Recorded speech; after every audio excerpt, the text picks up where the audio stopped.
जय जय श्री हनुमान।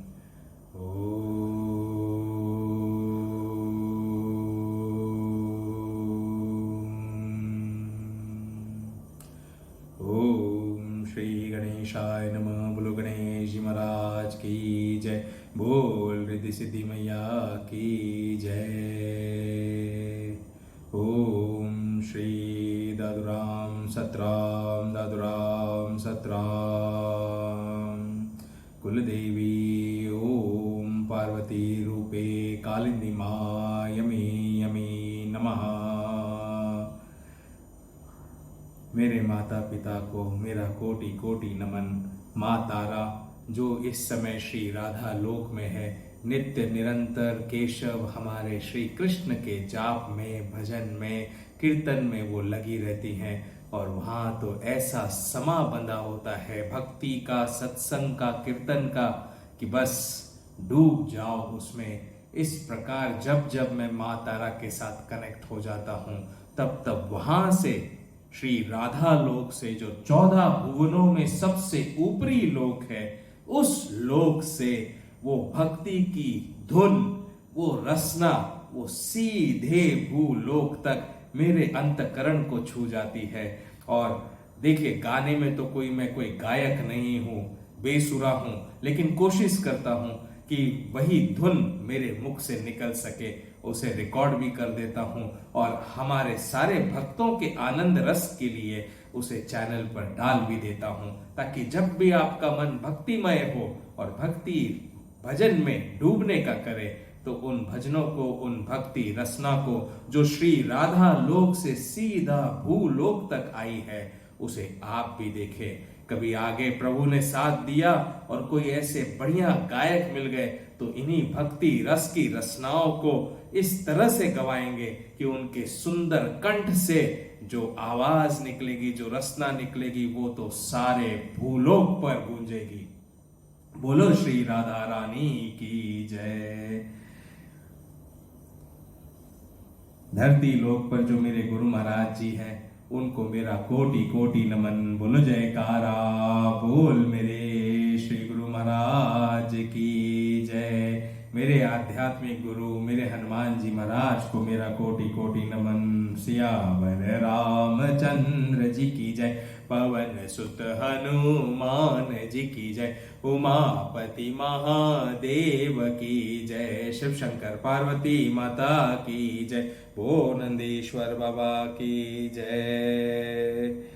बोलो विष्णु भगवान की जय। लक्ष्मी माता की जय। सारे साधु संत महात्मा ब्राह्मण गणों की जय।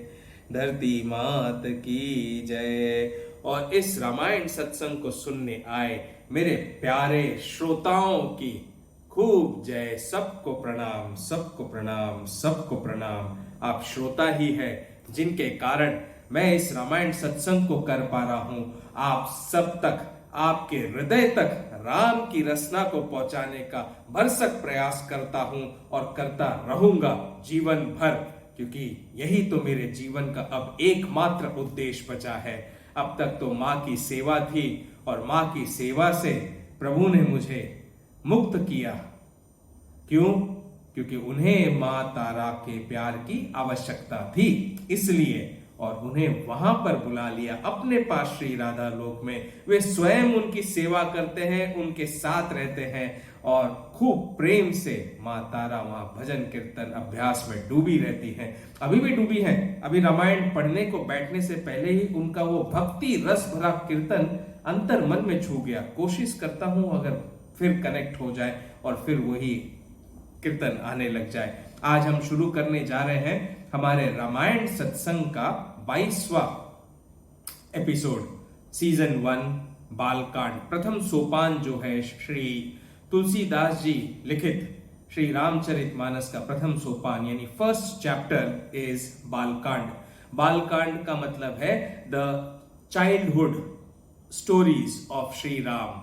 We cannot call it as stories. Generally, we should call it as true events, because this is what had actually happened on this planet Earth.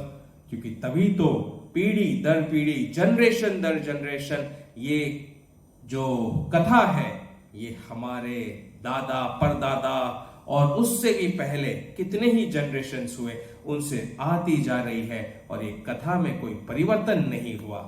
देखिए कितनी बड़ी बात है।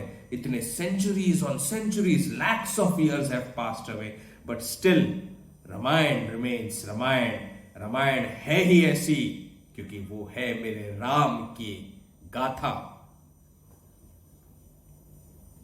माँ तारा अभी भी भजन में है बैठी हुई।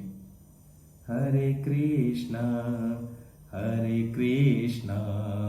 कृष्णा कृष्णा हरे हरे, हरे रामा राम रामा हरे हरे, हरे कृष्णा कृष्णा कृष्णा हरे हरे, हरे रामा राम राम हरे हरे, हरे कृष्णा कृष्णा कृष्णा हरे हरे, हरे राम राम राम हरे हरे, हरे कृष्णा कृष्णा कृष्णा हरे हरे, हरे राम राम राम हरे हरे, हरे कृष्णा कृष्णा कृष्णा हरे हरे, हरे राम राम हरे हरे, हरे कृष्णा कृष्णा कृष्णा हरे हरे, हरे राम राम हरे हरे, हरे कृष्णा कृष्णा कृष्णा हरे हरे, हरे राम राम राम हरे हरे, हरे कृष्णा कृष्णा कृष्णा हरे हरे, हरे राम राम राम हरे हरे, हरे कृष्णा कृष्णा कृष्णा हरे हरे, हरे राम राम राम हरे हरे, हरे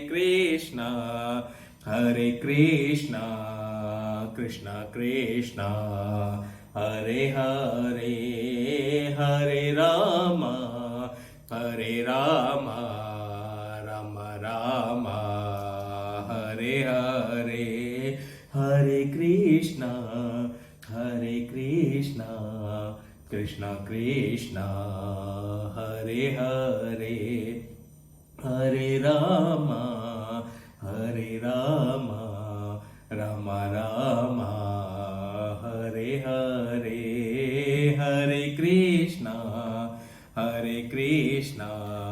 कृष्ण कृष्ण हरे हरे हरे राम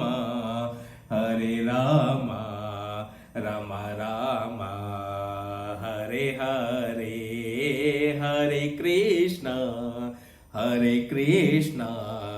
कृष्ण कृष्ण हरे हरे हरे राम राम राम हरे हरे हरे कृष्ण कृष्ण कृष्ण हरे हरे हरे राम राम राम हरे हरे हरे कृष्ण कृष्ण कृष्ण हरे हरे हरे राम राम राम हरे हरे हरे कृष्ण कृष्ण कृष्ण हरे हरे हरे राम राम राम हरे हरे हरे कृष्ण कृष्ण कृष्ण हरे हरे हरे राम राम राम हरे हरे हरे कृष्ण कृष्ण कृष्ण हरे हरे हरे राम राम राम हरे हरे। बोल सियावर रामचंद्र जी की जय, पवन सुत हनुमान जी की जय, उमापति महादेव की जय, शिव शंकर पार्वती माता की जय, बो नंदीश्वर बाबा की जय।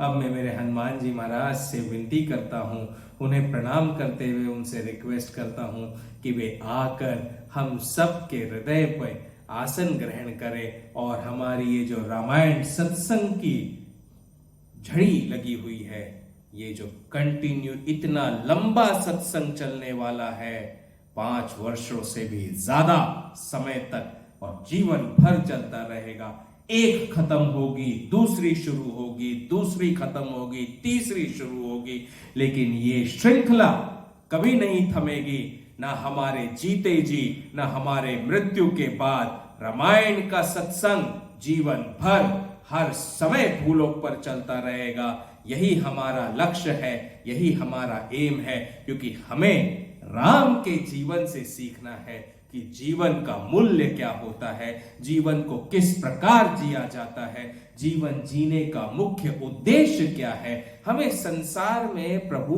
के द्वारा भेजे जाने का मुख्य उद्देश्य क्या है और उसकी पूर्ति किस प्रकार करनी चाहिए, ये सब कुछ हम रामायण सत्संग से जानेंगे। इतना ही नहीं, विज्ञान के बारे में जानेंगे, रिसर्च के बारे में जानेंगे। इतनी अद्भुत अद्भुत कथाएं हैं जो मॉरल्स देती हैं, learning lessons, life learning lessons है रामायण में भी खूब सारे हैं। अब तक तो मैं कितने सारे लाइफ लर्निंग लेसन्स बता चुका हूं आप लोगों को, अब इससे भी ज्यादा हम लाइफ लर्निंग लेसन सीखते जाएंगे रामायण से।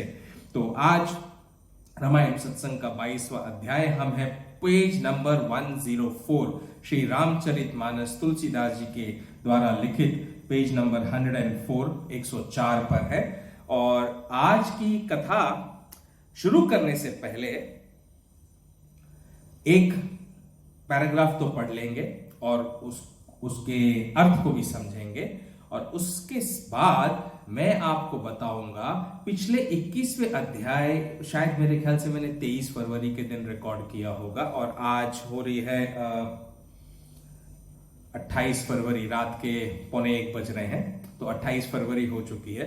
तो ये 4-5 दिनों के भीतर दो बड़ी अद्भुत घटना घटी, यानी 23 फरवरी 2024 और 28 फरवरी 2024 के बीच में दो ऐसी अद्भुत घटना घटी है जिसका विवरण आज के सत्संग को एकदम रस भरा बना देगा। इतना बढ़िया कि आप सुनकर भी दंग हो जाएंगे कि देखो, जीवन में, यहां कलयुग में, आज के समय में भी ऐसी घटनाएं होती हैं, और कैसे प्रभु लिंक कर देते हैं, आत्मा को आत्मा से कनेक्ट कर देते हैं, और कैसे आत्मा अपने अच्छे अच्छे कर्म करती रहती है, शरीर में होती है तब भी और शरीर में नहीं होती है तब भी। आइए शुरू करते हैं। तो हम रामायण में थे पिछली बार, शिव जी के और मां सती की कथा पर, और वहां हमने देखा था कि सती मां ने देह त्याग कर दिया था, और देह त्याग के बाद में उन्होंने उमा के रूप में, मां पार्वती के रूप में हिमाचल, देखिए जो हिमाचल की जो फोटो लगी है, ये भी अकस्मात लग गई। मुझे नहीं पता था कि ये कथा अब इस समय शुरू होने जा रही है। ये तो मैंने लगा दी कि चलो और बहुत सारे वीडियोस बनते हैं तो उसमें एक बैकग्राउंड बढ़िया सा चल जाएगा, लेकिन यकायक हिमाचल जी की कथा आ गई और साक्षात हिमालय जी पीछे प्रकट हो गए। तो हिमालय के घर उमा का जन्म हुआ, नारद मुनि वहां पर आए। नारद मुनि से हिमालय जी ने पूछा था कि आप मेरी पुत्री का कुछ गुण दोष जो भी है वो बताइए, क्योंकि वे तो सत्य दर्शी हैं, बाहर दूर तक देख सकते हैं सब कुछ। तो नारद जी ने सब कुछ बताया कि आपकी पुत्री का सब कुछ अच्छा है, लेकिन बस इनका जो पति है वो थोड़ा सा एक दोष गुण आप बोल सकते हो, जोगी जटिल अकाम मन नगन अमंगल वेश, अस स्वामी यही कह मिलही परिहस्त असिरेक। तो ऐसा स्वामी इनके भाग्य में आएगा, जोगी होगा, जटाधारी होगा, माता पिता हीन होगा। ये मुझे भोले भंडारी के बारे में एक एक शब्द जब बोलता हूं ना तो हिट कर जाता है अंदर हृदय में, क्योंकि मेरे भोले बाबा हैं। उनके जैसा भोला, उनके जैसा प्यारा, उनके जैसा सुंदर, उनके जैसा दयालु पूरे संसार में कोई नहीं है। तभी तो उन्हें हम भोलेनाथ कहते हैं। इस संसार के लिए, विश्व को बचाने के लिए सारे विष को अपने कंठ में रख लिया उन्होंने, तभी नीलकंठ कहाए जाते हैं वे। तो इस प्रकार नारद जी ने कहा, और हिमवंत ने और उमा मां के माता रानी ने, दोनों ने पूछा कि कोई तो ऐसा उपाय बताइए ताकि ये जो लिखा हुआ है दोष आप बता रहे हैं ये मिट सके। तो नारद जी कहते हैं, कह मुनीस हिमवंत सुनो जो विधि लिखा लीलार, कह मुनीस हिमवंत सुनो जो विधि लिखा लीलार, देव तनुज नर नाग मुनि को न मेट निहार। ना तो देवता ना धनुष नर नाग मुनि कोई भी होनी की लिखी हुई लेख को, विधाता के लिखे हुए लेख को जो होनी निश्चित है, उसे कोई नहीं मिटा सकता। बस केवल हमारे ऊपर निश्चित है और छोड़ दिया है कि हमें उस होनी में कौन सा किरदार निभाना है, धर्म का या अधर्म का, किस पलड़े में आप बैठना चाहेंगे, ये आपको डिसाइड करना है। तो आइए आगे सुनते हैं नारद जी ने क्या उपाय बताया उमा मां के लिए, पार्वती मां के लिए। तदपि एक मैं कहूँ उपाय, होई करे जो देव सहाय, जस बरु मैं बरनेऊ तुम पाही, मिली उमहि तस संशय नाही, जे जे बर के दोष बखाने, ते सब शिव पाही मैं अनुमाने, जो विबाहु शंकर सन होई, दोषो गुण सब कहा सब को सोई, जो अहि सेज शयन हरि करहि, बुध कछु तिन कर दोष न दरहि। भानु कृशानु सर्ब रस खाई, तिन कह मंद कहत को नाही। शुभ अरु अशुभ सलिल सब बही, सुर सरि को अपुनित न कही। समरथ कहु नहीं दोष गोसाई, रवि पावक सुर सरि की नाई। जो अस हिसिशा करई नर, जड़ विवेक अभिमान, परई कलप भरी नरक महु। जीव की ईस समान, सियावर राम जय जय राम। मेरे प्रभु राम जय जय राम, सियावर राम जय जय राम। मेरे प्रभु राम जय जय राम। सुर सरि जल कृत बारुनि जाना, कबहु न संत करई तेहि पाना। सुर सरि मिले सो पावन जैसे, ईस अनीस ही अंतरु तैसे। शंभु सहज समरथ भगवान, एहि विवाह सब विधि कल्याणा। दुराराध्य पय अहि महेशु, आशुतोष पुनि किए कलेशु। जो तप करे कुमारी तुम्हारी, भाव्यु मेटि सकहि त्रिपुरारी। जदपि बर अनेक जग माहि, एहि कह शिव तजि दूसर नाही। बरदायक प्रणतारति भंजन, कृपा सिंधु सेवक मन रंजन। इच्छित फल बिनु शिव अवराधे, लहियन कोटि जोग जप साधे। अस कहि नारद सुमिरि हरि, गिर जय दीनि असीस। होई कल्याण अब संशय तजो गिरी, सियावर राम जय जय राम। मेरे प्रभु राम जय जय राम। कहीं अस ब्रह्म भवन मुनि गयो, आगिल चरित सुनहु जस भयो। पति ही एकांत पाई कह मैना, नाथ न मैं समुझी मुनि बैना। जो घरु बरु कुल होई अनुपा, करिय विबाहु सुता अनुरूपा। नत कन्या बरु रहु कुवारी, कंत उमा मन प्राण प्रियारी। जो न मिली बरु गिर जहि जोगो, गिरि जड़ सहज कहीं सब लोगो। सोई बिचारी पति करे हु विबाहु, जेहि न बहोरी हुई उरदाहु। अस कही परिचरण धरि सीसा, बोले सहित स्नेह गिरीसा। बरु पावक प्रगटे शशि माही, नारद बचनु अन्यथा नाहि। प्रिया सोच परिहरौ सबो, सुमिरौ श्री भगवान। पार्वती निर्मयो जे, सोई करहि कल्याण। सियावर राम जय जय राम। मेरे प्रभु राम जय जय राम। सियावर राम जय जय राम। तो नारद जी ने हिमवंत जी से और मैना जी से क्या कहा कि भाई देखो, जब किसी माता पिता को अगर कोई मुनि आकर बता दे, या भगवान स्वयं आपको बता दे कि भाई आपकी पुत्री के जीवन में पति ऐसा मिलेगा जिसके माता पिता नहीं होंगे, जो नग्न अवस्था में रहता है, मतलब शरीर पे केवल चर्म धारण है और कुछ नहीं है, सर्पों की माला पहने रहता है और एकदम विभूति वगैरह भस्म रमाए रहता है, एकदम ऐसा जोगी जटाधारी होगा, तो सोचिए माता पिता के मन में कैसी बीतेगी। आजकल के माता पिताओं का विचार तो जानते हैं ना, कौन चाहिए, कैसा वर चाहिए आजकल के माता पिता को, जिसके पास गाड़ी हो, मर्सिडीज हो, ऑडी हो, बंगला हो, अंबानी बिड़ला टाटा जैसा एकदम करोड़पति जवाई हो, ऐसा पति, ऐसा लड़का ढूंढते हैं माँ बाप। और माँ बाप हर समय पूछते, भाई लड़के को देखा, कितना पैकेज है उसका, कितना कमाता है, ये देखते हैं। और लड़का वाला जब जाता है लड़की देखने के लिए तो देखता है भाई लड़की कितना कमाती है, क्या करती है, कितना आएगा पैसा दहेज में, क्या चीज आएगी, मतलब सब कुछ जो दोनों पक्ष के लोग हैं दोनों ही गलत हैं। क्यों? क्योंकि आप क्या देख रहे हो, लड़की वाला देख रहा है लड़के वाले का पैकेज, गाड़ी, बंगला, घोड़ा, गाड़ी क्या है उसके पास और क्या नहीं है, और लड़के वाला देख रहा है कि लड़की क्या कमाती है और कितना दहेज में लेकर आएगी।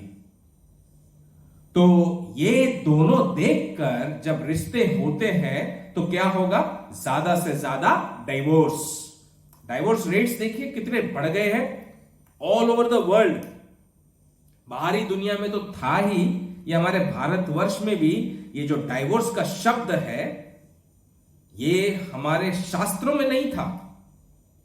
हिंदू शास्त्र में तो कहीं पर भी नहीं है डाइवोर्स, तलाक।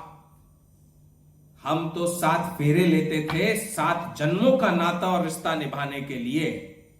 लेकिन कलयुग इतना बढ़ गया है, अधर्म इतना हो गया है कि लोग आज ये नहीं देखते हैं कि लड़का कितना होनहार है, उसमें किसी प्रकार की कोई बुराई तो नहीं है। क्या वो लड़का और लड़की दोनों धर्म के राह पर चल रहे हैं कि नहीं चल रहे हैं, वे कितने सत्यवादी हैं, कितना सात्विक आहार करते हैं, इनका आहार, विचार, आचार, व्यवहार सब कैसा है, ये तो देखना हम भूल ही गए हैं।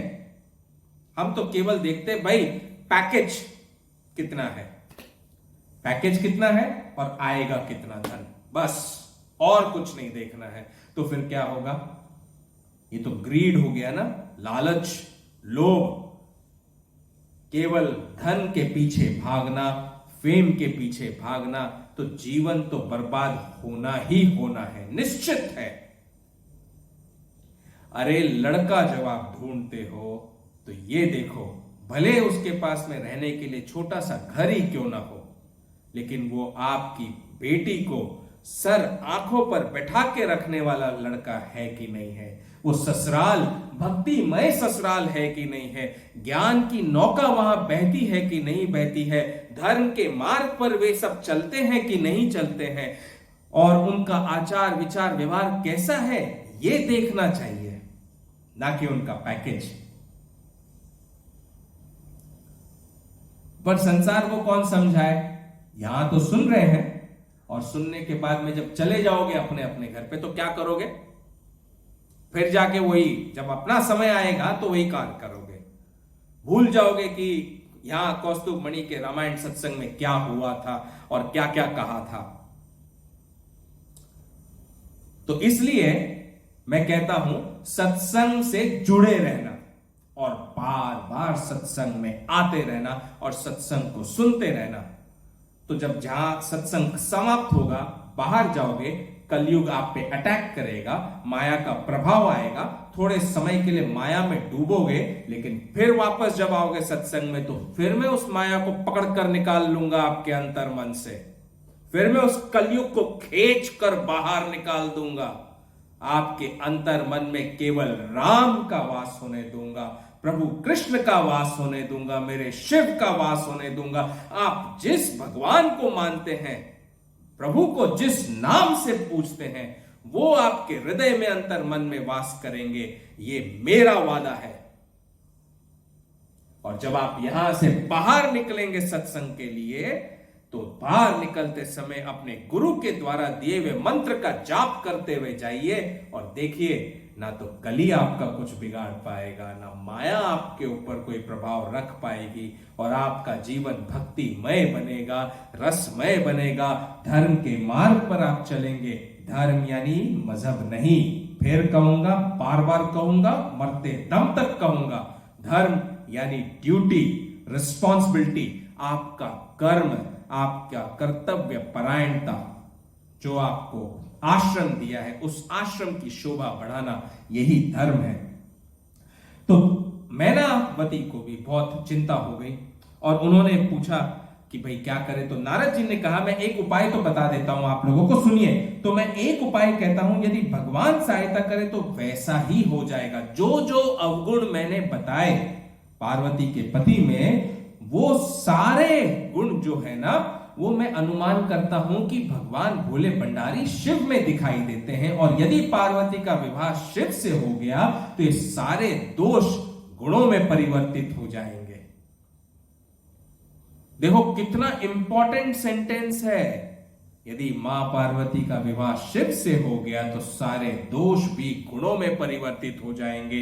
यानी यदि आपकी बेटी का विवाह एक ऐसे पुरुष से हो गया जो सत्य के मार्ग पर चलता हो, धर्म की राह को अपनाता हो, माता पिता की रिस्पेक्ट करता हो, आज्ञा का पालन करता हो, अपने माता पिता को और अपने परिवार को और आपकी बेटी को भी, दोनों को एक पलड़े में एकदम सुख से रखने वाला हो, तो उस लड़के में यदि कोई दोष भी होगा तो वो भी गुण में परिवर्तित हो जाएगा,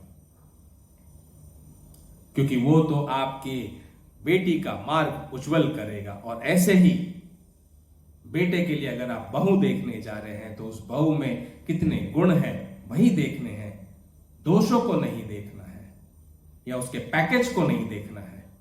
आपको देखना है कि भाई उसमें कैसे गुण है, वो माता पिता से प्रेम करती है नहीं करती है, धर्म की राह पर चलती है नहीं चलती है, भक्ति में उसका मन है कि नहीं है, या ये मॉडर्न जमाने में पार्टीज और अल्कोहलिज्म एंड स्मोकिंग और इसमें सब में लगा हुआ है। तो ऐसी कन्या भले वो 1 करोड़ का पैकेज कमा रही हो, अरे 1 करोड़ का पैकेज लेकर घर में आएगी तो 100 करोड़ जूते भी लगाएगी।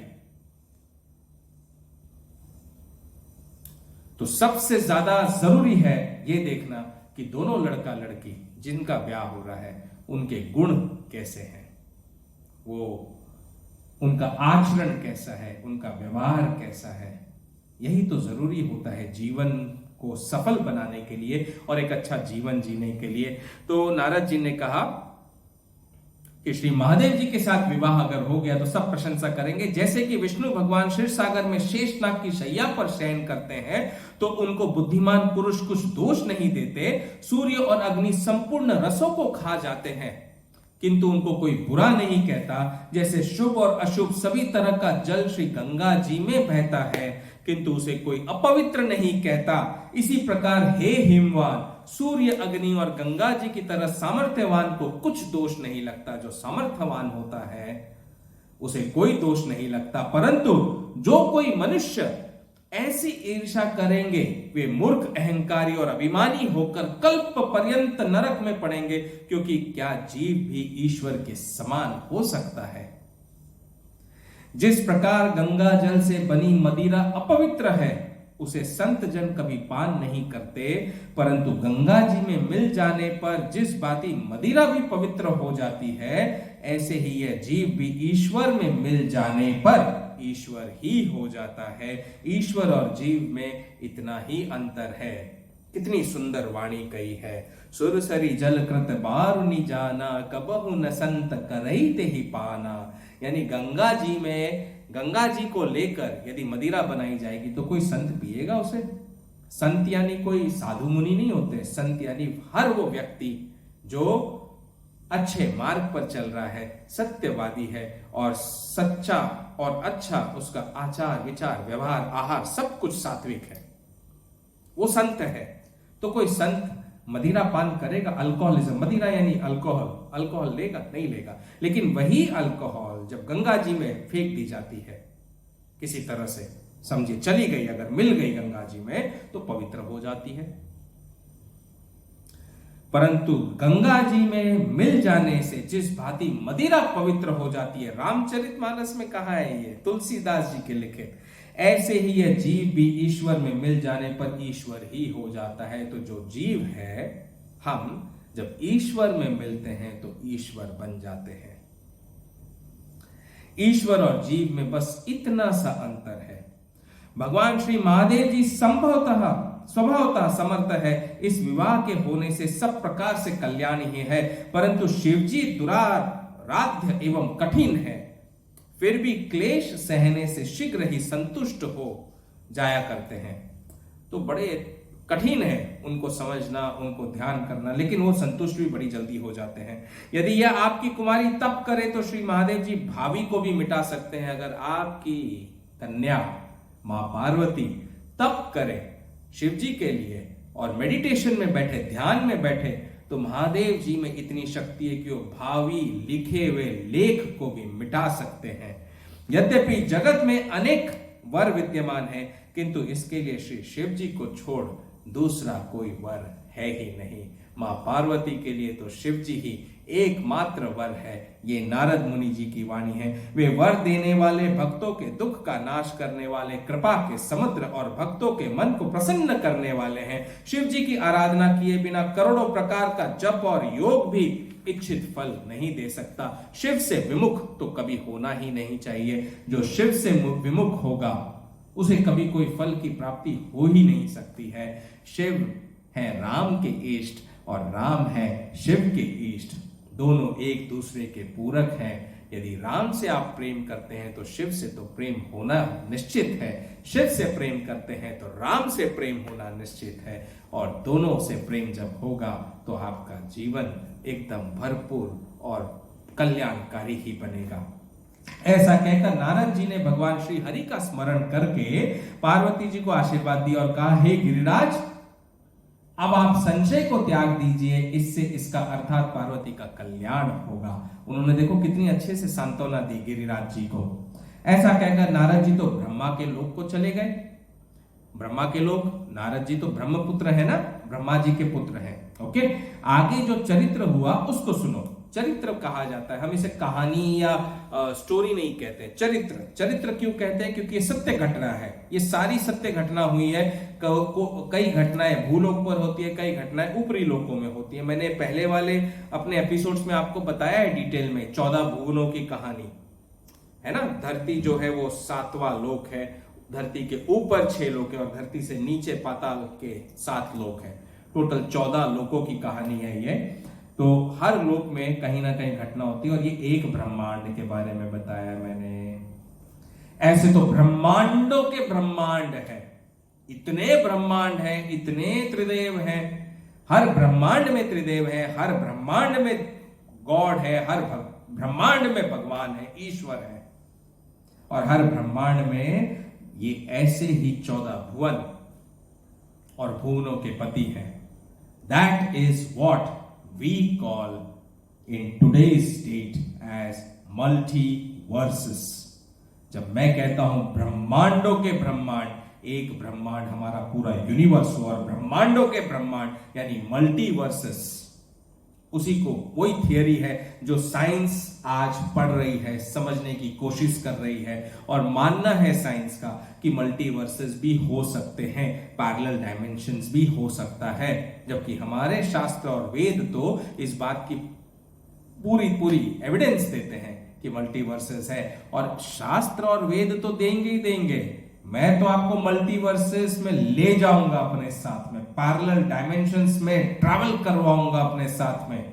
आपको पिछले अध्याय में ही, मेरे ख्याल से 8वें या 9वें अध्याय में, मैंने आपको डार्क रियल्म की ट्रैवल करवाई थी। याद है आपको? कली के साथ जो युद्ध हुआ था। कली कौन है? कलयुग का कली। उस डार्क रियल्म में मैंने आपको ट्रैवल करवाया। और उस dark realm, that is one of the parallel worlds there within this world only। यहीं पर है, हमारे साथ, हमारे बीच। बस हमारे नेत्रों में देखने की शक्ति नहीं है, अंतर मन यानी माइंड में उतना सोचने की, उस लेवल तक जाने की शक्ति नहीं है। तो नारद जी तो ब्रह्मलोक चले गए। पति को एकांत में पाकर मैनावती ने कहा, हे नाथ, मैं मुनि की बातों को समझ न सकी। यदि घर, वर और कुल कन्या के अनुरूप हो तो कन्या के योग्य विवाह करिए। अगर मेरी कन्या के लिए अच्छा घर, अच्छा कुल उस कन्या के अनुरूप मिले तो उसका विवाह करिए, नहीं तो मेरी कन्या का तो मैं विवाह नहीं करूंगी। उसे जीवन भर चाहे कुंवारी ही रहना पड़ जाए, मुझे तो उसके लिए ऐसा घर, ऐसा कुल, ऐसा पति चाहिए जो उसके अनुकूल हो, यानी जहां पार्वती माता प्रेम से रह सके। यदि पार्वती के योग्य वर नहीं मिलेगा तो सब लोग कहेंगे कि हिमाचल स्वभाव से ही जड़ है। हे स्वामी, यह सोच समझकर विवाह कीजिए जिससे कि पीछे हृदय में दाह उत्पन्न नहीं हो। इसलिए सोच समझकर विवाह करना है ताकि पीछे हमारे हृदय में कोई कष्ट न हो। इसलिए तो मैं कहता हूं कि लड़की वालों को भी और लड़के वालों को भी सोच समझकर 2 आत्माओं का मिलन कराना चाहिए। सोच समझकर अपने कन्या के अनुरूप वर को ढूंढिए और वर वालों को अपने बेटे के अनुरूप कन्या को ढूंढना है। दोनों के अगर सोच विचार में, आहार में, व्यवहार में अगर जमीन आसमान का अंतर होगा तो ब्याह के तुरंत बाद ही डाइवोर्स हो जाएगा और कुछ नहीं होगा। इसलिए गहरे सोच विचार की जरूरत है। आज इसमें जब दो आत्माओं का मिलन होता है ना, और वो भी अच्छे अनुकूल एक दूसरे के जो पूरक होते हैं, ऐसे सिमिलर थॉट प्रोसेसेस के साथ में जब मैच बनता है बढ़िया सा, तभी तो संतान उत्पत्ति भी अच्छी होती है। और वो अच्छी संतान जब संसार में आएगी तो धर्म का प्रचार ही प्रचार करेगी, धर्म के मार्ग पर चलेगी, सत्य के मार्ग पर चलेगी। लालच, लोभ, ईर्ष्या ये सब उसमें नहीं होगा। यदि आप में नहीं हुआ वो, तब तो आपको भी स्वयं को पहले चेंज करना है, क्योंकि संसार को चेंज करके कोई नहीं कर सकता। बदलाव तो हमें अपने आप में लाना है, ये जरूरी है। ऐसा कह मैना पति के चरणों में मस्तक धरकर पृथ्वी पर गिर गई। बेचारी मां है, देखो कितना चिंता करती है और कितनी दुखी हो गई। तब गिरिराज ने स्नेह सहित कहा, चाहे चंद्रमा से अग्नि भले ही प्रकट हो जाए। देखिए, अपनी पत्नी को संभालते हुए गिरिराज यानी हिमवंत, हिमाचल जी, हिमालय, द माउंटेन, ये गिरिराज है, मतलब सारे माउंटेन्स के राजा। उन्होंने कहा अपनी पत्नी को, चाहे चंद्रमा से अग्नि उत्पन्न हो जाए। कभी मून से अग्नि निकलती हुई देखी क्या? मून तो शांत होता है, शीतल होता है। मून तो चमकता भी है सूर्य की रोशनी से, तो सूर्य से अग्नि निकलती। तो उन्होंने कहा चाहे चंद्रमा से अग्नि भले प्रकट हो जाए, परंतु नारद जी की बात अन्यथा नहीं हो सकती। नारद जी जो कह गए वो तो पत्थर की लकीर, वो तो होना ही होना है, वही कल्याण करेंगे।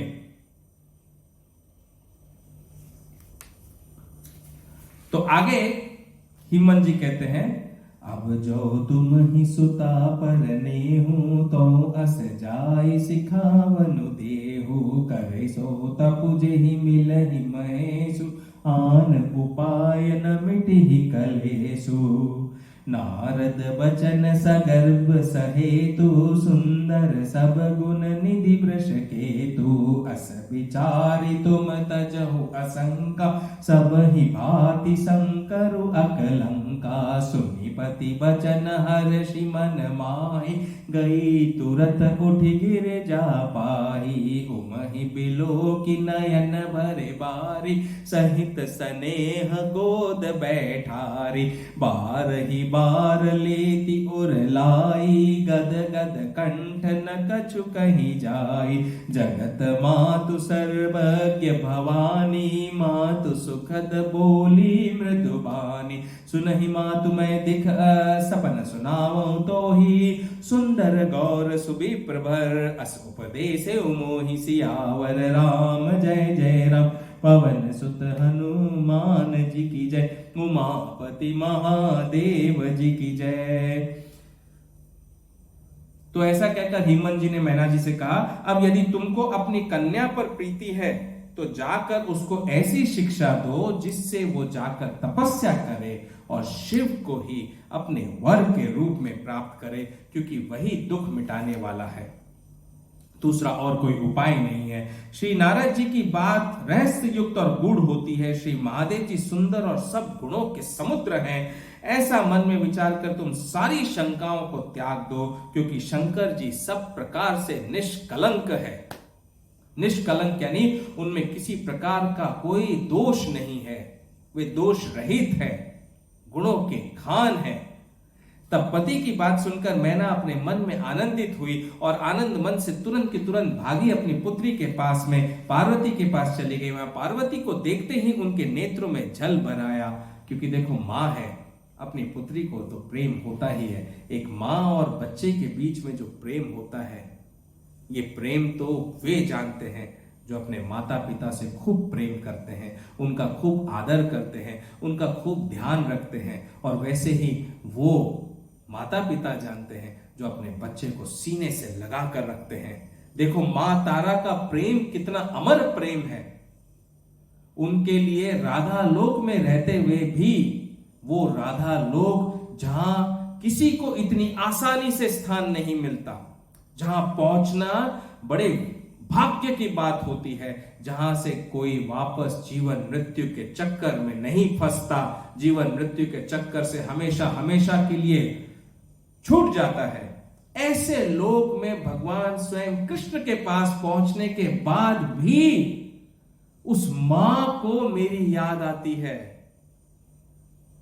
वो मां वहां बैठे बैठे बोलती है, बेटा तू उदास क्यों हो रहा है, तू इतना दुखी क्यों हो रहा है।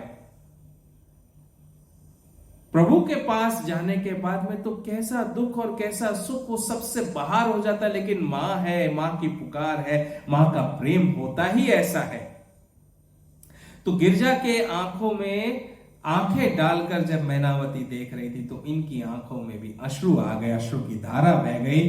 तब उनसे जब कुछ कहा नहीं जा रहा था, कंठ एकदम गदगद होकर भर गया, कुछ कहा नहीं जाता, तब जगत माता सर्वज्ञ भवानी पार्वती जी माता मैना को सुख देने के लिए ये मीठी वाणी बोली, हे माते, मैंने एक ऐसा स्वप्न देखा। देखो पार्वती मां ने भी स्वप्न देखा, और स्वप्न में उन्होंने क्या देखा तो तुमको सुनाती हूं। मुझको एक सुंदर गौर वर्ण के उत्तम ब्राह्मण ने स्वप्न में ऐसा उपदेश दिया है। मां पार्वती ने कहा, मैंने स्वप्न देखा और स्वप्न में मुझे एक गौर वर्ण यानी एकदम गोरे, एकदम फेयर ब्राह्मण आए थे उनके स्वप्न में, और उन ब्राह्मण ने, एकदम फेयर ब्राह्मण ने मुझे स्वप्न में ऐसा उपदेश दिया है कि अब वो क्या उपदेश दिया है, कैसा उपदेश दिया है पार्वती माता को, पार्वती माता ने स्वप्न में क्या देखा, ये हम देखेंगे अगले एपिसोड में। क्यों? क्योंकि यहां जो स्वप्न की बात आई है तो दो कथाएं मैंने जो आपसे कही थी वो मैं कहूंगा, क्योंकि हमारा हर संडे का जो एपिसोड है वो 1-1.25 घंटे का होना चाहिए। उससे ऊपर तो फिर भाई आपको भी कर्म है, अपने अपने, सबको अपने अपने कर्म करने होते हैं, तो इसलिए वो 2 घटनाओं का जिक्र मैं करूंगा जो स्वप्न से रिलेटेड है। और इस बात को मानिए कि जब हमारी चेतना के पटल खुल जाते हैं, हमारी आत्मा जागृत अवस्था में पहुंच जाती है, उस समय स्वप्न जो आप देखते हैं वो एक्चुअल रियलिटी होती है, वो स्वप्न नहीं होता है। ये जो माया जगत है ना, ये स्वप्न नगरी बन जाता है, ये समझ लीजिए। तो उस स्वप्न में जब आप जो देखते हैं वो एक्चुअल रियल में हुआ, आपके साथ में होता है। जैसे पार्वती मां ने कहा कि एक गौर वर्ण ब्राह्मण आया, इसी प्रकार 23 फरवरी 2024 को मेरे स्वप्न में, मैं जैसे ही सोकर उठा, करीब रात के 9:30 बजे होंगे, उस दिन थोड़ा सा सर दर्द था तो मैं 1 घंटे के लिए विश्राम करने चला गया, और जैसे ही उठा, उठते ही अंतर मन से मेरे अंतर मन कनेक्ट हो गया मेरे सुदामा जैसे मित्र ब्राह्मण पुत्र से। और वो जो इस संसार में अभी नहीं है, आज से करीब 12-15 वर्ष पूर्व ही वो अपने देह को त्याग चुका था, उससे कनेक्ट हो गया। और उसने मुझसे कहा कि भाई माता पिता से मिलना है मुझे, कई वर्ष हो गए मैं देख नहीं पाया हूं उनको, और तुम्हारी नजर से देख सकता हूं मैं, क्या तुम जाओगे मेरे माता पिता के पास में? और मैं भी तुम्हारे साथ चलूंगा, तुम्हारे जरिए मैं उनसे मिल सकता हूं, तुम्हारे जरिए मैं उन्हें देख सकता हूं, तुम्हारे जरिए मैं उन्हें वो प्रेम दे सकता हूं और उनसे वो प्रेम पा सकता हूं। तो मैंने कहा भाई हाँ ठीक है, चल पड़ूंगा। मैं तो ऐसे भी जाता हूं, जब भी किसी की रिक्वेस्ट आती है ऊपरी लोग से या यहाँ के लोगों से, तो मैं जरूर उसकी सहायता करता हूं, और सहायता करनी भी चाहिए। हेल्प करने के लिए तो हमेशा हाथ आगे होना चाहिए, कभी भी, हमेशा। तो ये मेरा जो मित्र है, इसकी आत्मा रहती है पितृलोक में। पितृलोक आपको पता है ना, भूलोक से ऊपर ही है, ऊपरी वाला लोक है वो। तो पितृलोक में रहते हैं वो। और जब मैं पितृलोक में इनसे मिला था, बड़ा चमकता हुआ शरीर, एकदम डिवाइन, इनके रहने का स्थान भी एकदम चमकता दमकता हुआ, वो भी कथा में बताऊंगा फिर कभी। लेकिन जब इस मित्र ने कहा कि भाई आप जाओ, जाकर मिलो, मैंने कहा कि ठीक है चलो, इस रविवार को मैं देखता हूं कि तुम्हारे माता पिता से मुलाकात हो सकती कि नहीं हो सकती। बोले अरे होगी, वो यहीं रह रहे हैं, इसी शहर में है। मैंने कहा अच्छा ठीक है, अब ये मन का कभी कभी भ्रम भी हो सकता है ना, कई बार आप सोचते हो नहीं नहीं, मन में भ्रम आया होगा कि ऐसे ही मित्र आ गए और ऐसे ही बोल दिया कि इसी शहर में रह रहे, चलो मैंने कहा टेस्ट कर लेते हैं इसको। कैसे टेस्ट करेंगे? मैंने तुरंत की तुरंत उठकर मैसेज किया उसके भाइयों को और भाइयों से पूछा, भाई मुझे अंकल आंटी से मिलना है तो मुलाकात हो सकती है? तो वो समझे कि मैं किसी और शहर में हूं, उन्हें नहीं पता था कि मैं इसी शहर में हूं। तो उन्होंने बोला नहीं वो तो अभी उस शहर में है नहीं, यहां पर है। तो मैंने कहा हाँ मुझे पता है कि अंकल आंटी यहां है, तभी तो पूछ रहा हूं कि मुलाकात कर सकता हूं कि नहीं कर सकता हूं। तो बोले हाँ संडे आ जाओ।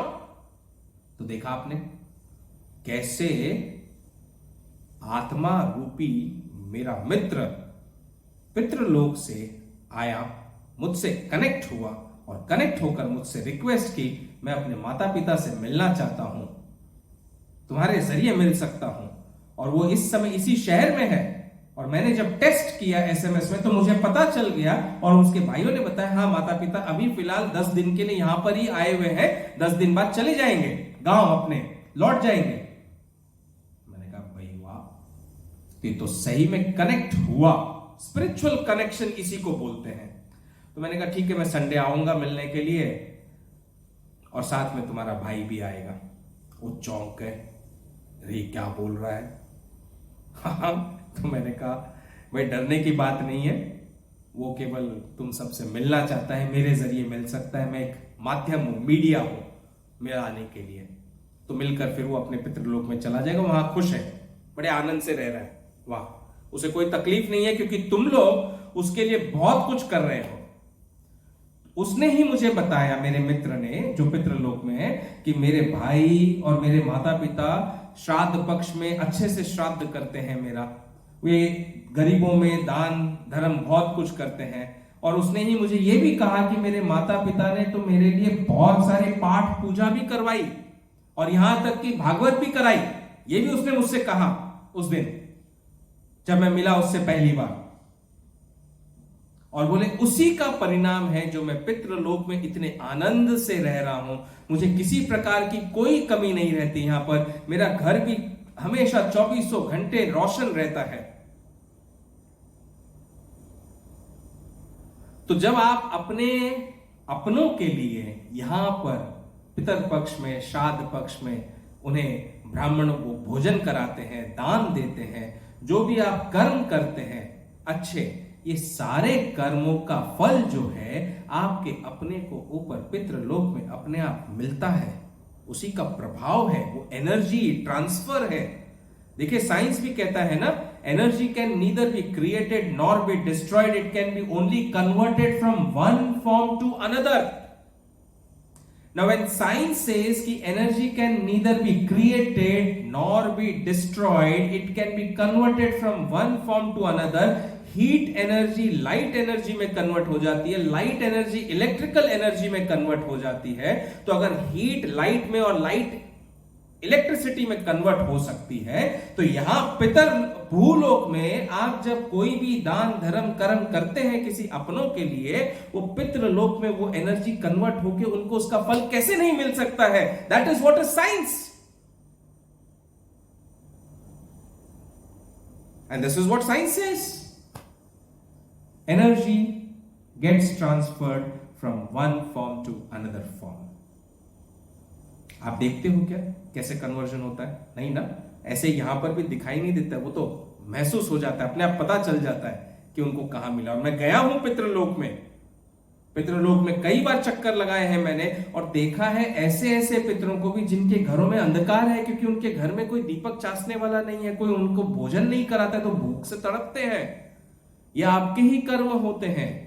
आप यदि संसार में रहते हुए, धरती पर रहते हुए अपने बच्चों को अच्छे संस्कार नहीं देंगे, उन्हें अपने कल्चर, अपने ट्रेडिशन, अपने खान पान का तरीका, अपने तीज त्योहार नहीं बताएंगे, उन्हें हमारे धर्म शास्त्र नहीं सिखाएंगे, तो वो आपको ही फलीभूत होगा। वैसा ही जैसा आप बीज बोगे वैसा फल आपको मिलेगा। आप मरने के बाद जब जाओगे ऊपर तो कुछ नहीं मिलने वाला, वहां पर ठन ठन गोपाल बैठोगे, वहां ना खाना मिलेगा ना लाइट मिलेगी, क्योंकि वहां कमाने का जरिया तो है नहीं। जो कमाई करनी है वो कमाई यहां करनी है भूलोक में। इस भूलोक में आप जो कमाई करोगे इसका ही फल आपको ऊपरी लोक में या निचले लोक में मिलेगा भैया। तो यहां भूलोक में रहते रहते जितनी कमाई करनी है ना कर लो, वरना फिर पछताए का होत जब चिड़िया चुग गई खेत। अपने बच्चों को अच्छे संस्कार दीजिए, उन्हें पितृपक्ष के बारे में बताइए, श्राद्ध पक्ष के बारे में बताइए, धर्म ग्रंथों के बारे में पढ़ाइए, शिक्षा दीजिए। वो भी साथ साथ जो मॉडर्न एजुकेशन पढ़ रहे हैं पढ़ने दीजिए, उसके साथ साथ ये भी सारी शिक्षा जरूरी है। इसलिए माता पिता का बच्चों को समय देना बहुत ही आवश्यक है। दोनों के दोनों कमाने के लिए निकल जाओगे पूरे दिन भर, और बच्चा स्कूल जाएगा, स्कूल से ट्यूशन जाएगा, ट्यूशन से फिर घर आएगा, देखेगा घर में कोई है नहीं, नीचे दोस्तों के पास चला जाएगा, फिर आके मोबाइल में बैठ जाएगा। माँ बाप थके हारे आएंगे रात को 10-11 बजे और फिर बोलेंगे बच्चा खाना खा लिया, बच्चा बोलेगा खाना खा लिया, ठीक है तुम जाओ अपने कमरे में सोने, हम जा रहे हैं अपने कमरे में सोने। सुबह को फिर से वही दिनचर्या चालू। तो आप बच्चे के साथ में टाइम क्या दिया? पैदा ही क्यों किया? ऐसे बच्चों को पैदा ही नहीं करते, आपको ऐसा ही जीवन जीना था। तो अगर जीवन लाए हैं संसार में तो उस जीवन को पोषित करने का कार्य भी आपका है।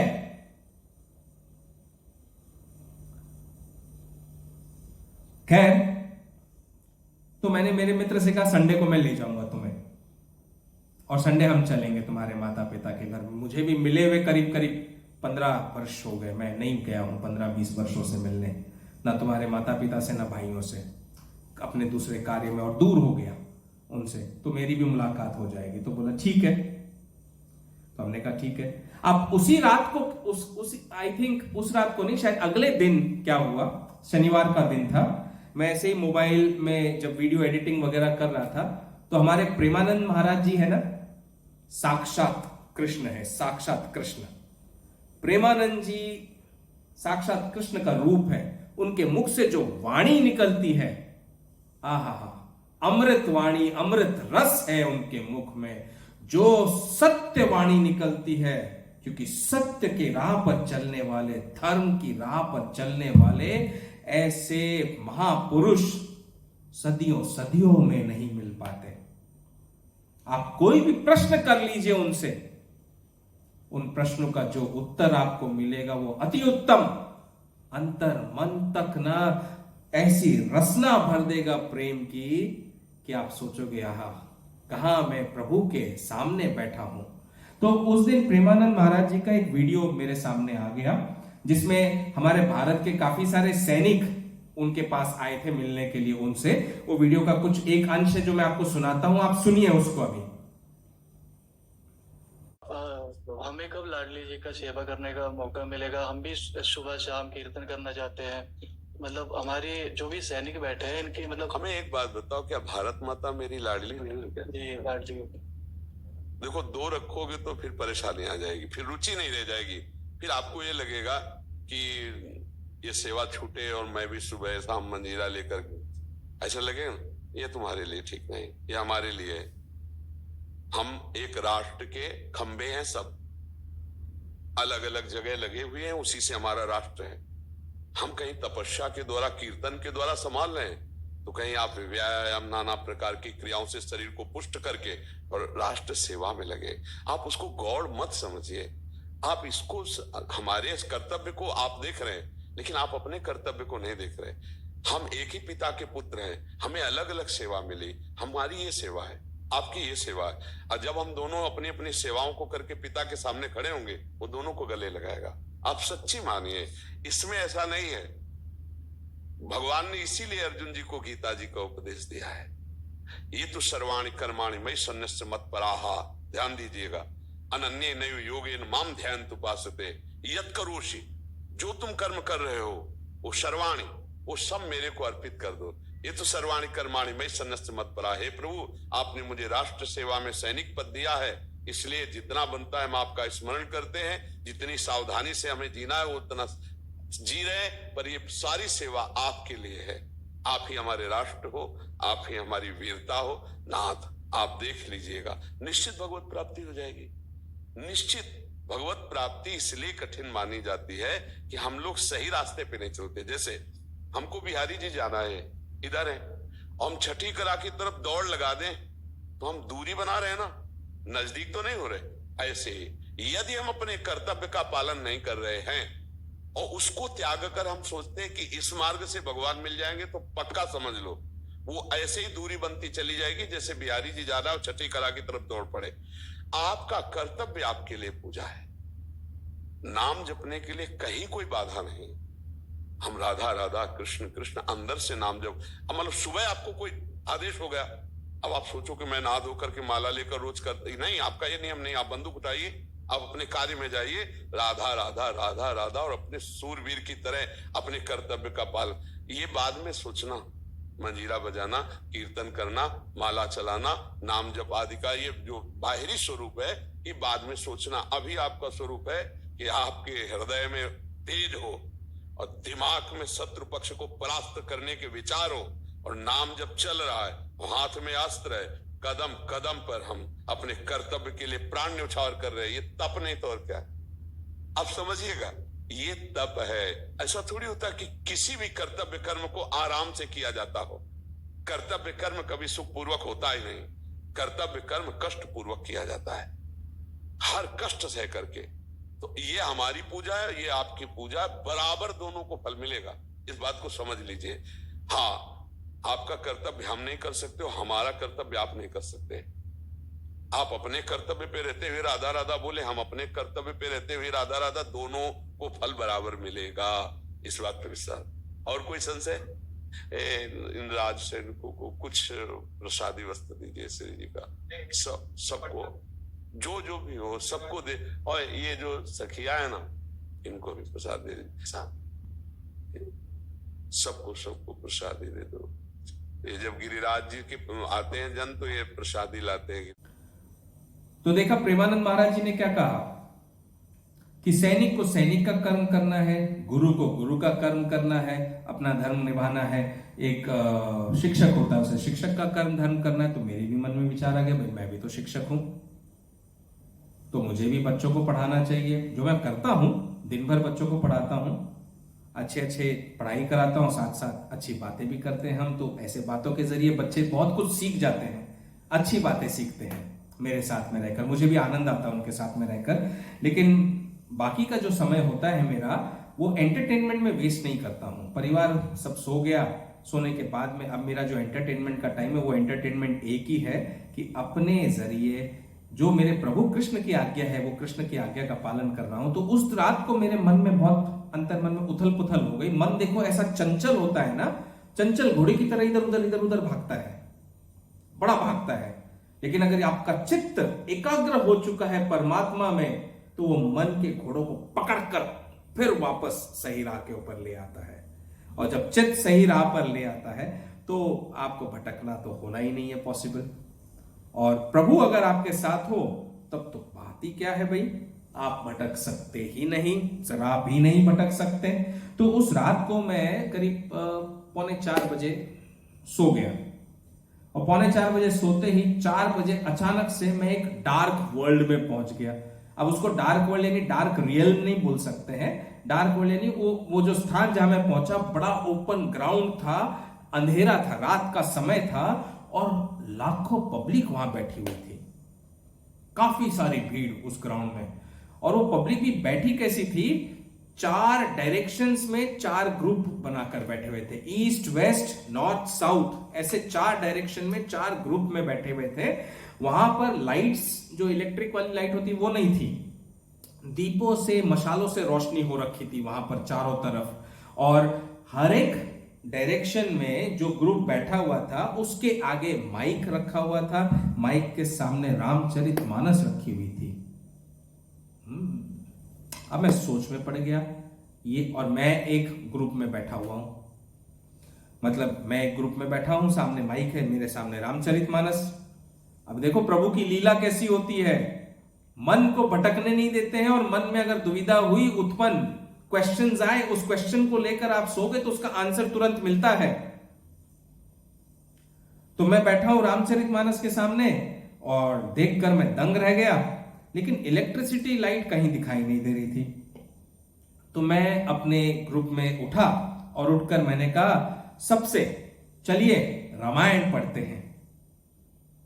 और ये रामायण हम कैसे पढ़ेंगे?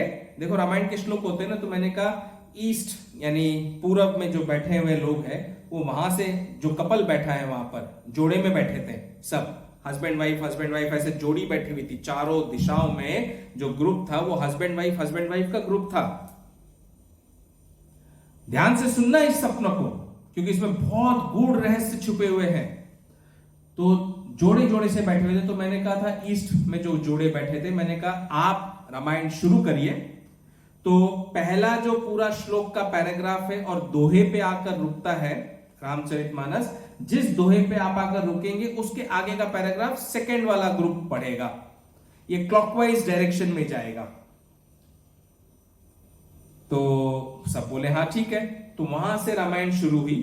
पहला दोहा मतलब पहला श्लोक, और श्लोक शुरू होकर दोहा तक आए तो दूसरे ग्रुप में कहा, दूसरे ग्रुप ने गाकर जब सेकंड पैराग्राफ कंप्लीट हुआ तो तीसरे ग्रुप में आ गए, और तीसरे ग्रुप में आकर जब second paragraph third paragraph complete हुआ दोहे पे आए तो मैंने मेरा माइक ऐसे ऐसे चेक किया तो देखा तो मेरा माइक तो चल नहीं रहा था बराबर से और आवाज नहीं आ रही थी। अब मैंने कहा भाई मुझे गाना है लेकिन लोगों को सुनाई नहीं देगा, रामचरितमानस पढ़ना है कैसे सुनाई देगा? तो मैं तीसरे ग्रुप वाले कपल्स को बोलता हूं आप कंटिन्यू करो, आगे आगे आगे कंटिन्यू करो जब तक कि मेरा माइक नहीं आ जाता है, जब तक मेरा माइक अच्छा नहीं हो जाता, स्पीकर ठीक नहीं हो जाता, आप कंटिन्यू करो, फिर मैं भी पढ़ रहा हूं इसको।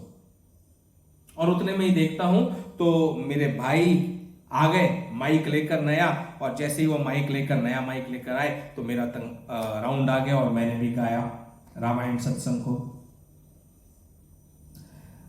और उसी समय जब मेरा गाकर हुआ, तुरंत उस स्वप्न की जो स्थान था स्वप्न का, वहां से मैं बाहर निकला, और वहां से बाहर निकला लेकिन इधर धरती लोक के यहां पर पूर्ण जागृत अवस्था में नहीं आया, और आवाज आई एक अंदर मन में, चारों दिशाओं को उज्जवल ज्योति में रखना ही तो एक शिक्षक गुरु का धर्म है।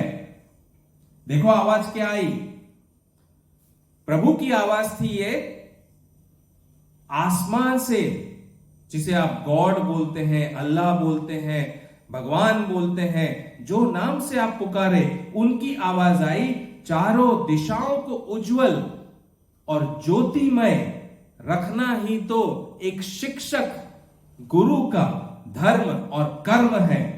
जो तुम कर रहे हो वो परम धर्म है। शिक्षक होने का सही कर्म निभा रहे हो तुम।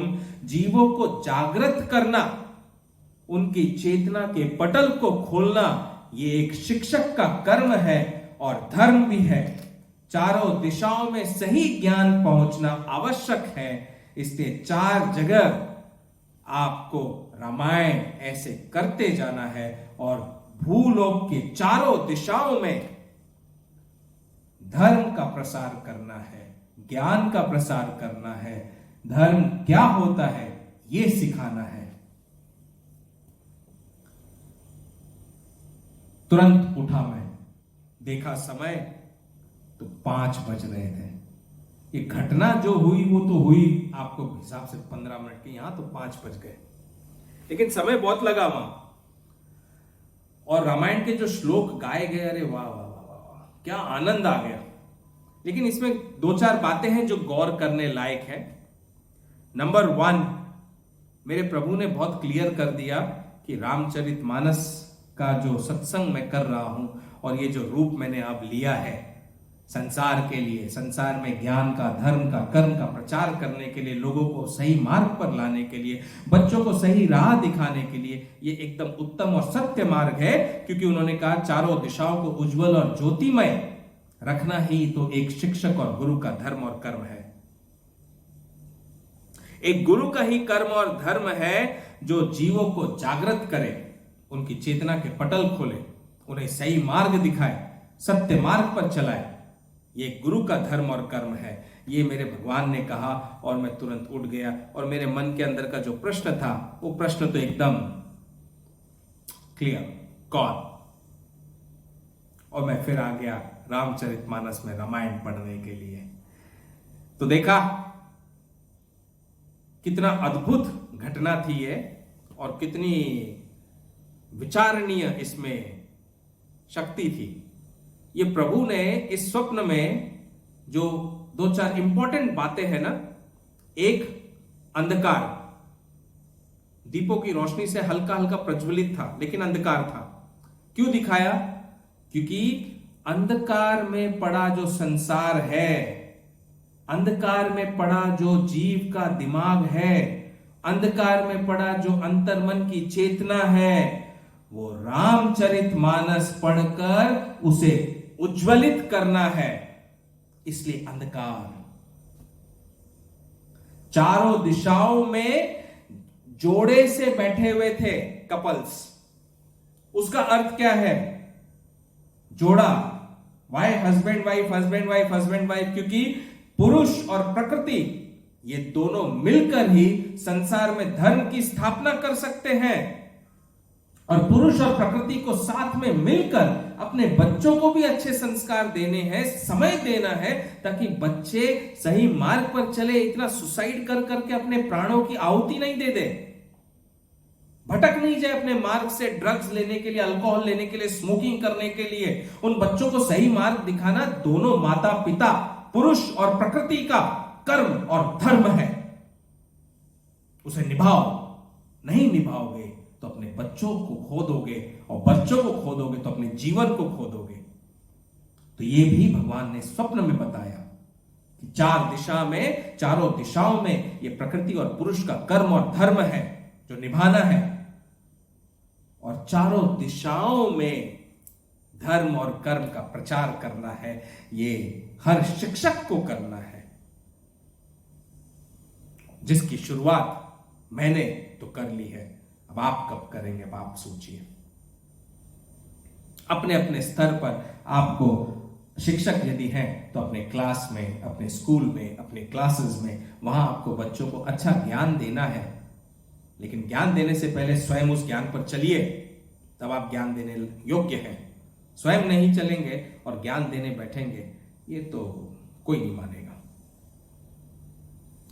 और माता पिता का फर्ज है अपने बच्चों को टाइम दे, समय दे, उन्हें संस्कार दे अच्छे। एक पेड़, आपने एक बीज उगाया है, बोया है जमीन में, उस बीज को पोषित करना है आपको, बहुत ध्यान देना पड़ता है। लोग बोल देते हैं हमने 1 लाख पौधे लगा दिए, हमने 10 लाख पौधे लगा दिए। अरे पौधा तो लगा दिया आपने, उसकी देखभाल कौन करेगा? वो तो सबसे बड़ा काम है ना, मेहनत का। वो करना नहीं है किसी को भी।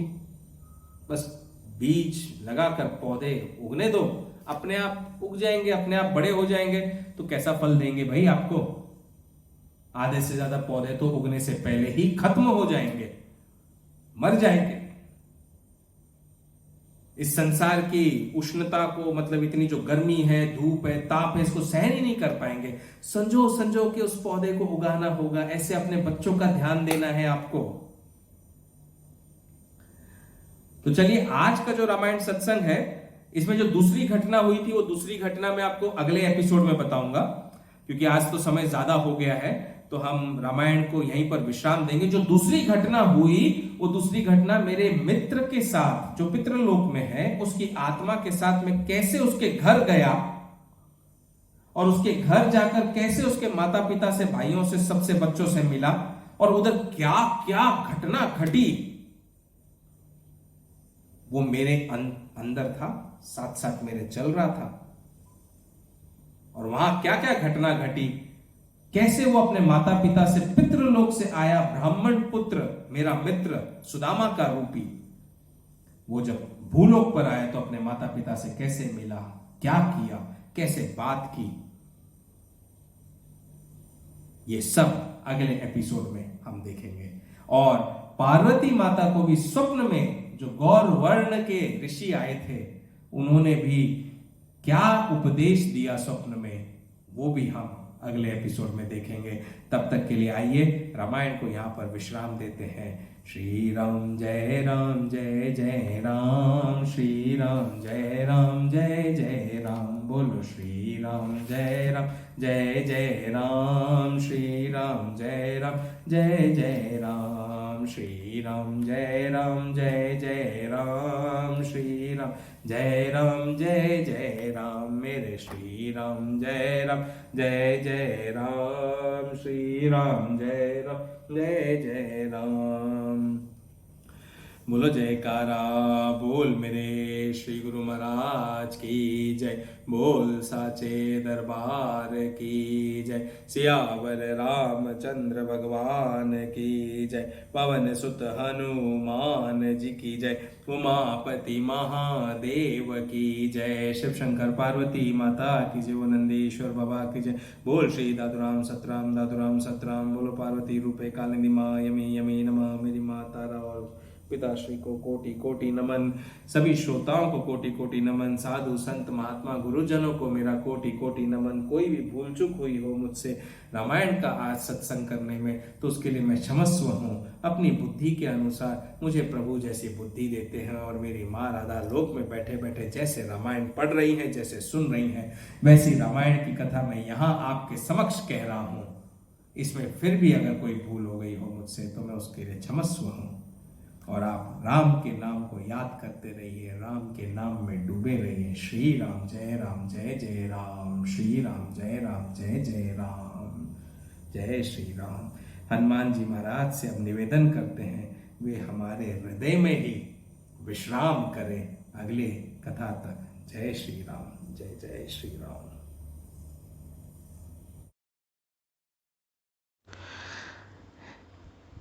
इस कथा में आप लोगों ने सबने सुना वो स्वप्न जिसमें प्रभु ने मुझे बताया कि रामायण सत्संग चारों दिशाओं में होनी है। इस समय जब ये विजन देखा था और जब मैंने ये कथा करी 28 फरवरी 2024 को, मुझे इतना तो ज्ञात था कि रामायण सत्संग जो कर रहा हूँ वो संसार के कोने कोने तक पहुँचानी है, लेकिन इसे संसार के कोने कोने तक पहुँचाने के लिए मुझे स्वयं भी संसार के कोने कोने में जाना पड़ेगा, इस बात का ज़रा भी अंदेशा नहीं था। ये भी पता था कि दिसंबर में 2023 में हनुमान जी ने मुझे ऑलरेडी आज्ञा दे दी थी कि तुम्हें जल्दी ही तिरुपति बालाजी के दर्शन करने के लिए जाना है। और उस दिसंबर के विजन में भी मैंने तिरुपति बालाजी को एकदम अद्भुत रूप में देखा था। वो अब आपको आगे की कथा में पता चल जाएगा। वो आज्ञा पाकर मैंने तिरुपति बालाजी जाने के टिकट मेरी करा ली थी। करीब 4 मार्च या 5 मार्च की टिकट मेरी बनी हुई थी और हम तिरुपति पहुंचे। और जिस दिन तिरुपति बालाजी के दर्शन करने के लिए जाना था, उसी दिन प्रभु ने सुबह सुबह ब्रह्म मुहूर्त में दर्शन देकर ये बता दिया कि तुम्हारा तीर्थ का प्रथम चरण यहीं तिरुमाला तिरुपति से शुरू होता है और यहाँ से शुरू होते हुए रामेश्वरम तक जाएगा। तब भी मैं नहीं समझ पाया कि तिरुपति में आया हूं तो ये तीर्थ का प्रथम चरण कैसा। और प्रभु ने आज्ञा कर दी कि रामायण जो है ये हर तीर्थ स्थान में होते हुए जानी है, हर तीर्थ स्थान में कहते हुए जाना है। तो सबसे पहली जो रामायण की कथा हुई वो तिरुमाला में हुई। पहली बार घर से बाहर तिरुमाला की धरती पर राम कथा हुई। खुले आसमान के नीचे धरती माँ की गोद में बैठकर राम कथा हुई। इस एपिसोड के बाद अब जो ये रामायण सत्संग कथा आप सभी के लिए अविस्मरणीय कथा एवं सत्संग होगा, क्योंकि प्रभु ने लीला ही ऐसी रची अद्भुत कि सारे संसार के लोग जान सके राम का वनवास कैसा था, कहाँ कहाँ गए राम, कैसे प्रभु ने धर्म को स्थापित किया, अधर्म का नाश कैसे किया। और इस कार्य को करने के लिए प्रभु ने मेरी यात्रा भी शुरू करवा दी। मेरी रामायण सत्संग की यात्रा जो अब संपूर्ण भारतवर्ष से होते हुए गुजरेगी। ले चलूंगा अब मैं आपको हर उस पावन भूमि पर, तीर्थ पर, जहां मिल जाते हैं भगवान किसी ना किसी रूप में। ले चल रहा हूं अब मैं आपको हर उस स्थान पर जहां जहां हमारे राम लक्ष्मण सीता माता गए अपने वनवास सफर के दौरान और अपने जीवन काल में। और आने वाली कथा में ये भी बताऊंगा कि जिस प्रकार तुलसीदास जी को 500 वर्ष पूर्व प्रभु ने मनुष्य रूप में दर्शन दिए और देकर उनका कल्याण किया और उन्हें रामायण लिखने पर विवश कर दिया, उसी प्रकार कैसे तिरुपति बालाजी में मुझे सर्वप्रथम बार मनुष्य रूप में श्री राम लक्ष्मण के दर्शन हुए और आगे एक बार नहीं 3 बार श्री राम लक्ष्मण के दर्शन हुए मुझे मेरे जीवन में, और मिलकर उन्होंने मुझे कह दिया कि रामायण सत्संग और रामायण कथा अब इसी प्रकार इस कलयुग में होनी है।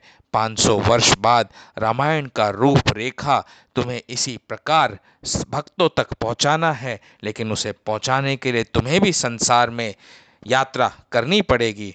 अब दिल थाम लीजिए, क्योंकि अब रामायण सत्संग बनने जा रहा है और मनोरंजक, क्योंकि हम भारतवर्ष में घूमते फिरते, लोगों से मिलते जुलते, संसार के सारे खाद्य पदार्थों का भी आनंद लेते हुए, प्रभु की भक्ति में डूबते हुए देखेंगे और सीखेंगे कि जीवन कैसे जिया जाता है, भक्ति मार्ग क्या होता है, ज्ञान मार्ग क्या होता है, और इसी प्रकार लोगों से मिलते जुलते राम कथा करते जाएंगे और आप सभी ऐसे अनोखे रामायण सत्संग का आनंद उठा पाएंगे।